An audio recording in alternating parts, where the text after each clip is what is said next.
Кезінде Эйнштейннің миы ұрланып 240 бөлікке бөлініп тасталғаны шындық па?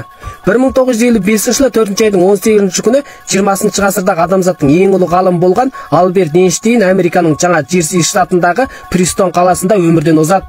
Бірақ ол өмірден озып 7 сағат өтер өтпестен оның үлкен миы Хауи атты көмекші шипагер жағынан ұрланып, бүкіл дүниені дүр сілкіндірген болатын. Эйнштейн тірі кезінде қалдырған өсиетінде мен денемді ғылым техника істеріне арнаймын, өлсем денеме медициналық зерттеулер жүргізсеңдер болады деп айтқандықтан, жаңағы Хауи деген шипагер Эйнштейн жан үзіп, оның мәйіті өліп қоятын үйге апарылған соң, басқалардың жоқтығынан пайдаланып операция жасау арқылы үлкен миын шығарып алып, ертесі Эйнштейннің жерлеу салты аяқталған соң, Хауи Эйнштейннің миын ұрлаған жайрылапты.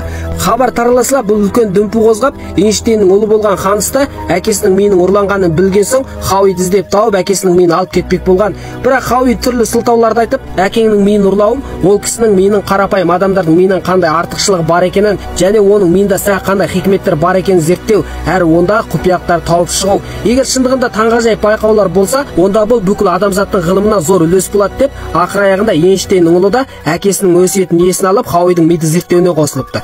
Бірақ Хауидің Эйнштейннің миын ұрлап алған бұл қитұрқы әрекеті қоғамда жаман аңыс пайда қалғандықтан, жұмыстан босатылуымен қатар ешқандай емхана оны қайта жұмысқа алмай қойған. Тіпті әйел де оның бұл қылығына шыдамай ажырасып кеткен. Алайда Хауи бұлар үшін мойымай, миды зерттеуін жалғастырып, тұп-тура 23 жыл уақыт жұмсау арқылы Эйнштейннің миын 240 бөлікке бөліп, әр бөлігін әдеттегі адамның миымен салыстырып зерттеу арқылы ең соңында тек Эйнштейннің миындағы белоктың жабысқақтығы қарапайым адамдардың миындағы белоктың жабысқақтығынан 13% жоғары екен деген ғана осы бір қорытындыны шығарыпты.